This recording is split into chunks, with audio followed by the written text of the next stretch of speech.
صحیح مسلم میں رسول صلی اللہ علیہ وسلم کا فرمان ہے من دل علی خیر فلہ مثل اجر فاعلہ۔ چوتھی چیز، جو کسی بھلائی پہ رہنمائی کر دے فلہ مثل اجر فاعلہ، اسے اتنا ہی اجر ملے گا جتنا وہ نیکی کرنے والے کو ملے گا۔ کیسے؟ میں نے اپنے استاد محترم سے پڑھا، حافظ نصر اللہ صاحب رحمہ اللہ، انہوں نے اپنے استاد محترم حافظ بنیامین طور رحمہ اللہ سے پڑھا، انہوں نے اپنے استاد محترم پیر یعقوب صاحب سے پڑھا، ان کے آگے مولانا عبد المنان وزیر آبادی رحمہ اللہ، سلسلہ چلتا چلتا حضرت شاہ ولی اللہ تک، ان سے سلسلہ چلتا ہوا امام بخاری تک، امام بخاری سے رسول اللہ صلی اللہ علیہ وسلم تک پوری کڑیاں جڑی ہوئی ہیں۔ میں آپ کے سامنے بیٹھا جو یہ الفاظ بیان کر رہا ہوں، اگر یہ نیکی ہے تو اس نیکی میں میرے استاد محترم شریک ہیں،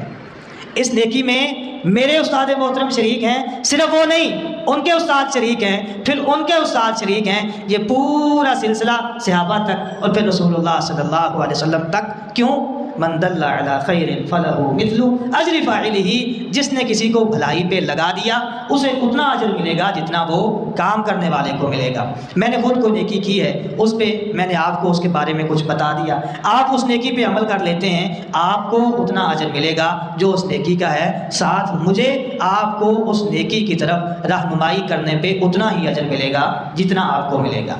کیا یہ کام صرف مولویوں کا ہے؟ یہ بتانا کہ نیکی کر لو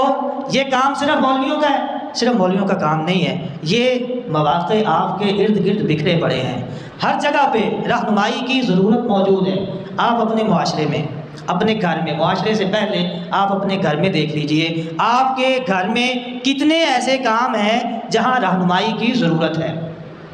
آپ اپنی بیوی جس سے آپ سالن میں نمک زیادہ ہو جانے پہ ناراض ہو جاتے ہیں، جہاں سالن میں مرچ کچی رہ گئی ہے تو آپ لڑتے ہیں، اسی بیوی سے آپ نماز نہ پڑھنے پہ کیوں نہیں لڑتے؟ وہی بیوی جب اذان ہوتی ہے اور وہ اپنے کام میں مشغول رہتی ہے، آپ اسے کیوں نہیں کہتے اللہ کی بندی نماز پڑھ لے، میں چاہتا ہوں کل اللہ کی جنت میں ہم اکٹھے جائیں؟ اسی بیوی نے روزہ نہیں رکھا ہوا، وہ سارا دن کھا پی رہی ہے، آپ کے سامنے پھر رہی ہے، آپ وہاں کیوں نہیں بتاتے؟ اسے کیوں نہیں کہتے کہ روزہ رکھ لو؟ آپ کا بھائی ہے جسے آپ فیس دے کے اسکول بھیجتے ہیں، اگر اسکول نہیں جاتا آپ ناراض ہوتے ہیں، اسی بھائی نے اگر روزہ نہیں رکھا، وہی بھائی آپ کا نماز نہیں پڑھ رہا، تو آپ من دل علی خیر فلہ مثل اجر فاعلہ کا اجر کیوں نہیں لیتے؟ اس بھائی کو آپ یہ کیوں نہیں کہتے کہ میرے بھائی، محترم بھائی، پیارے بھائی، میں جنت میں آپ کو ساتھ لے کے جانا چاہتا ہوں، میں نہیں چاہتا کہ میری فیملی بکھر جائے، میں نہیں چاہتا کہ میری فیملی الگ الگ ہو جائے، ہم میں سے کوئی جنت میں جائے کوئی جہنم میں جائے، میں چاہتا ہوں ہماری ساری فیملی اکٹھی جنتوں میں جائے۔ جنت میں اکٹھا جانے کے لیے ضروری ہے کہ اعمال بھی اکٹھے کریں، اپنی فیملی کو اکٹھا کریں نا، جن لوگوں پہ اللہ نے آپ کو اختیار دیا ہے۔ رسول اللہ صلی اللہ علیہ وسلم فرماتے ہیں کلکم راع وکلکم مسئول عن رعیتہ، ہر کوئی تم میں سے ذمہ دار ہے، ہر کسی سے اس کی ذمہ داری کے بارے میں سوال ہونا ہے۔ باپ اپنے گھر میں اپنے بچوں کا ذمہ دار ہے، اپنی بیوی کا ذمہ دار ہے، بیوی اپنے گھر میں اپنے شوہر کے بچوں کی ذمہ دار ہے، اس کے مال کی ذمہ دار ہے۔ آپ کو اللہ رب العزت نے اختیار دیا ہے، اللہ نے آپ کو اپنی فیملی میں اگر کوئی حیثیت دی ہے، اس حیثیت کو آپ اپنا روب جمانے کے لیے استعمال کر لیتے ہیں، اسی روب سے آپ نیکی کا کام کیوں نہیں لیتے؟ آپ بڑے دھڑلے سے کہتے ہیں میرا کوئی بھائی میرے سامنے بات نہیں کرتا، میری فیملی میں میرے سامنے کسی کی نظر اونچی نہیں ہو سکتی، میرے سامنے کوئی اونچی آواز میں میرے آفس میں بات نہیں کرتا۔ اسی فیملی میں، اسی گھر میں، اسی آفس میں، اسی فیکٹری میں آپ اپنے اس روب کو، اس دبدبے کو، اس حیثیت کو، اس جاہ و جلال کو اپنے لیے نیکیاں اکٹھی کرنے کے لیے کیوں استعمال نہیں کرتے؟ آپ کو کسی کو یہ کہنے میں کتنی تکلیف ہوتی ہے، کتنا آپ کا وقت صرف ہوتا ہے، کتنی آپ کو اس میں آپ کی محنت لگتی ہے، کتنا آپ اس بات سے تھک جائیں گے اگر کسی کو نماز کے لیے جاتے ہوئے ساتھ کہہ دیں کہ آؤ بھائی نماز کے لیے چلیے۔ اگر آپ خود جا رہے ہیں نماز کے لیے تو ساتھ جو آپ کی فیملی کا فرد گھر بیٹھا، جسے آپ اپنے بھائی کو گھر بیٹھا ہوا چھوڑ کے آ رہے ہیں، اسے ساتھ لے کے آنے میں کتنی محنت چاہیے؟ کوئی محنت نہیں چاہیے۔ آپ کی بیوی روزہ نہیں رکھ رہی، آپ کے بچے روزہ نہیں رکھ رہے، انہیں روزہ رکھوانے کے لیے آپ کو باہر سے کوئی پولیس بلانے کی ضرورت نہیں ہے، وہی جو آپ کا روب و دبدبا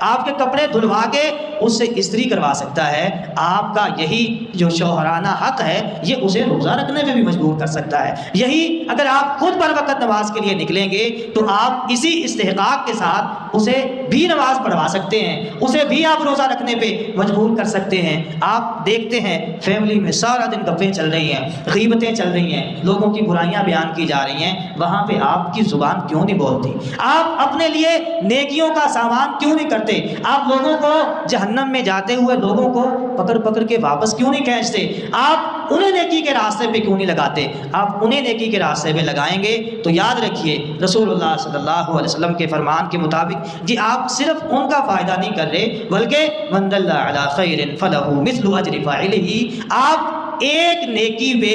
100 بندوں کو لگا دیں، نماز پہ آپ 100 بندوں کو لگا دیں، ان 100 کے کھاتے میں لکھا ہوا ہوگا اس نے ظہر کی ایک نماز پڑھی، آپ کے کھاتے میں لکھا ہوگا اس نے ظہر کی 101 نمازیں پڑھی ہیں۔ آپ لوگوں کو 50 لوگوں کو روزہ رکھنے پہ لگا دیں، ان لوگوں کے کھاتے میں لکھا ہوگا اس نے ایک رمضان کے 30 روزے رکھے، آپ نے 50 سال زندگی گزاری ہے، آپ 50 لوگوں کی رہنمائی کا سبب بن گئے، آپ